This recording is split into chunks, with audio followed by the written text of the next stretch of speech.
ታሪካችን የሚጀምረው በሎስ አንጀልስ ከተማ ውስጥ ነው።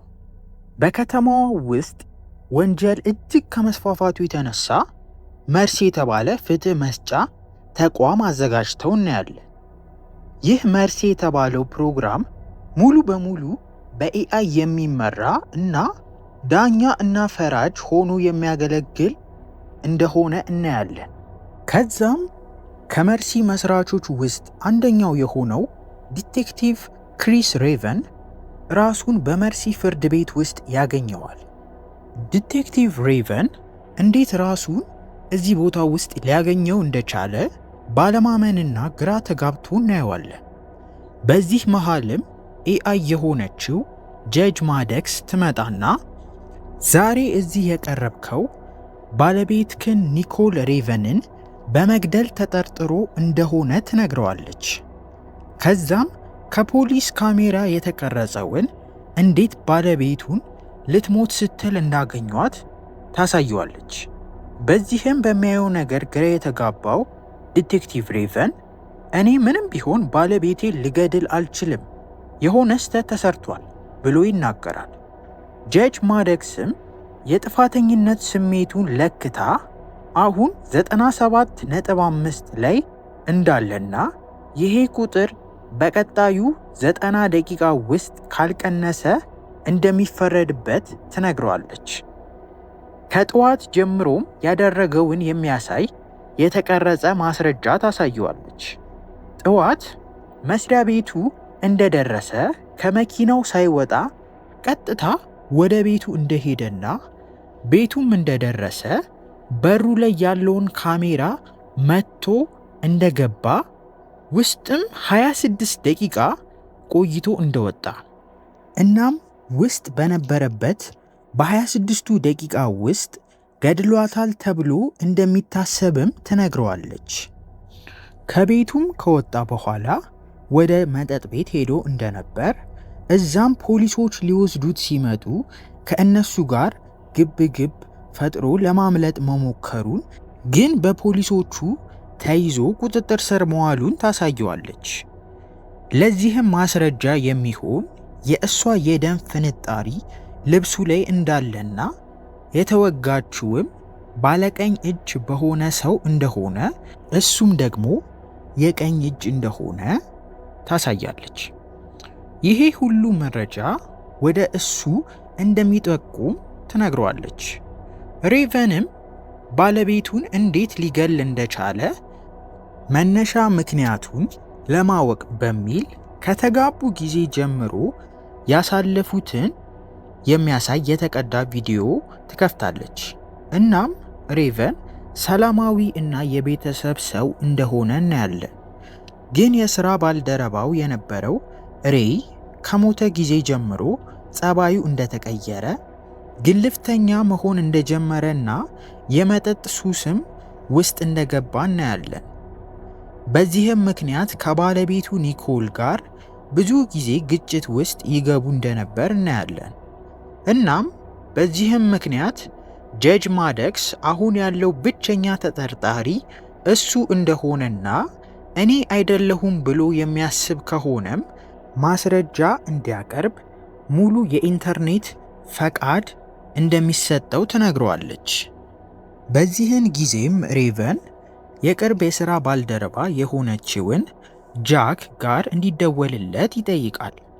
ጃክንም ካገኛት በኋላ የባለቤቱ ገዳይ እሱ እንዳልሆነና ለዚህም ማስረጃ የሚሆን ነገር ቤቱ ውስጥ እንድትመረምር ይነግራታል።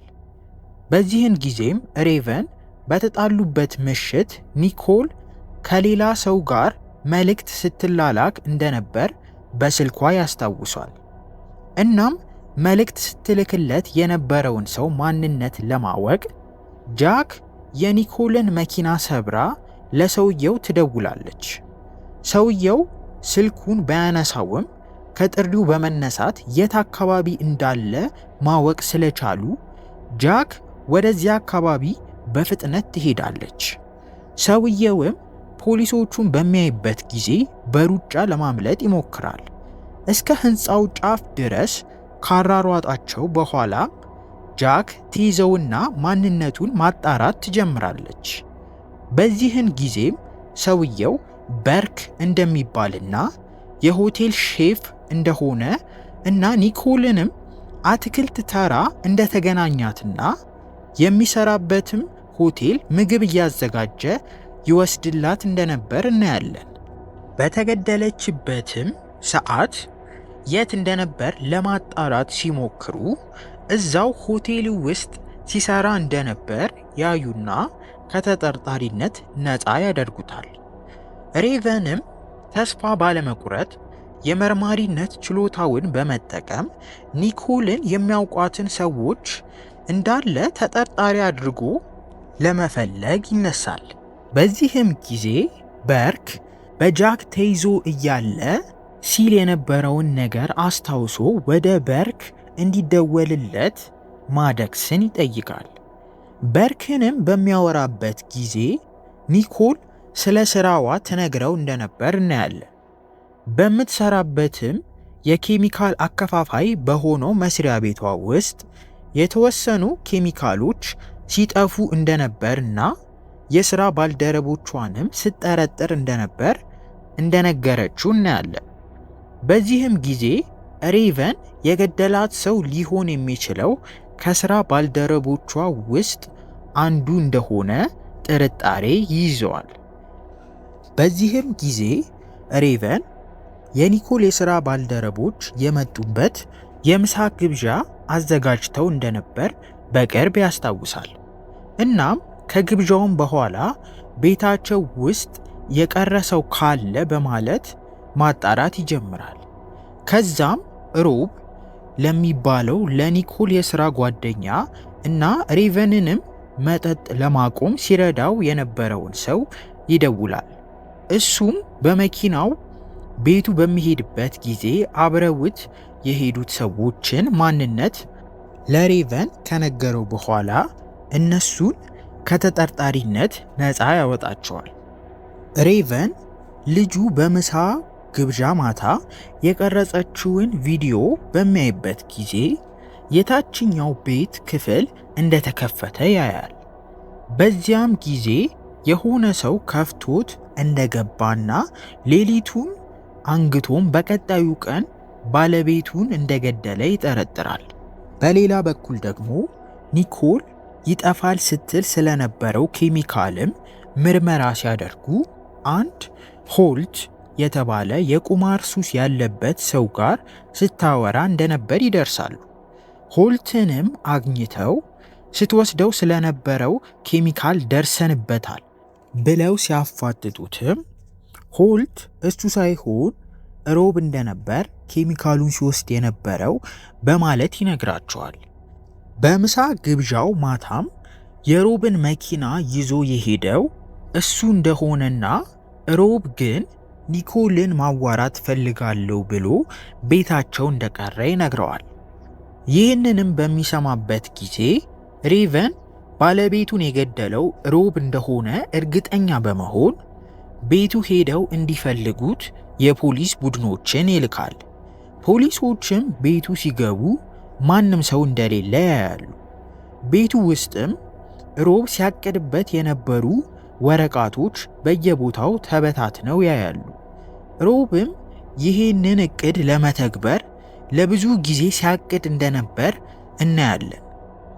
በዚህም ጊዜ የሮብ የልጅነቱ ፎቶ በግማሽ ተቀዶ ያያሉ።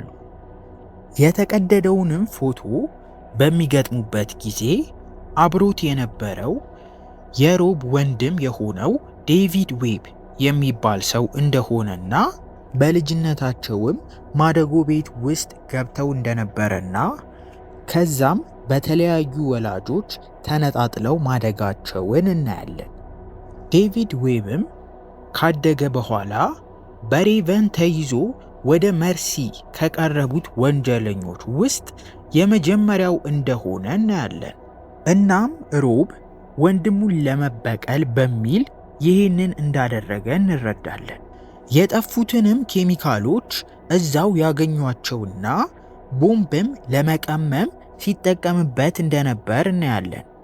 አሁን ሮብ የት እንዳለ ካሜራዎችን በመጠቀም በሚፈልጉበት ጊዜ ልጁ በነበረችበት ቦታ ሄዶ አስገድዷት መኪናው ውስጥ ከቷት እየሄደ ነው።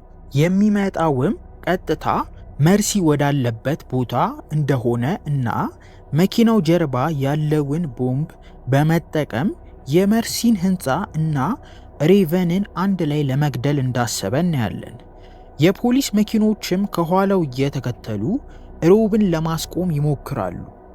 ሮብ ግን መኪኖቹን እየገለባበጠ በማለፍ መርሲ ወዳለበት ህንፃ ሰባብሮ ይገባል።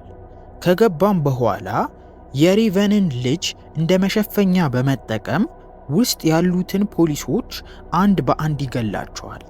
በዚህም ጊዜ ሬቨን ነፃ ይወጣና ልጁን ለማዳን እየሮጠ በመሄድ ከሮብ ጋር ማውራት ይጀምራል።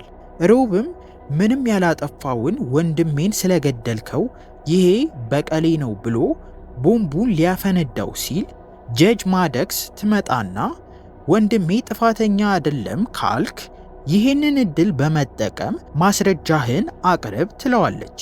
ሮብም ከጀጅ ማደክስ ጋር በማውራት ተዘናግቶ እያለ ሬቨን ተወርውሮ መጥቶ ቦምቡን አስጥሎ ሽጉጥ ይደቅንበታል።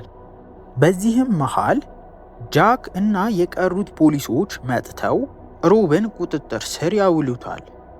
በዚህም ጊዜ ሮብ እየጮኸ ወንድሜ ሰው አልገደለም፣ በውሸት ነው የተወነጀለው ሲል ሬቨን ጀጅ ማደክስን ይህንን እንድታጣራ ይጠይቃታል። ማደክስም ሮብ ከወንድሙ ከዴቪድ ጋር ወንጀሉ በተፈጸመበት ሰዓት ማውራቱንና ቦታው ደግሞ ሲታይ ዴቪድ ወንጀሉ የፈጸመበት ቦታ አካባቢ እንዳልነበር እናያለን። ይሄ ማስረጃ እያለ ዴቪድ የተፈረደበት ምክንያትም የዴቪድን ጉዳይ ስትከታተል የነበረችው ጃክም ስልኩን እንደ መረጃነት ሳታስገባው እንደቀረች እና ስልኩን ድልድይ ስር እንደጣለችው እናያለን። ይህንን ያየው ሬቨንም ጃክን ሽጉጧን ተቀብሎ ቁጥጥር ስር ያውላታል። ሬቨንም በህይወት የተረፈችውን ልጁን አቅፎ እያባበላት እያየን ታሪካችን በዚሁ ያበቃል።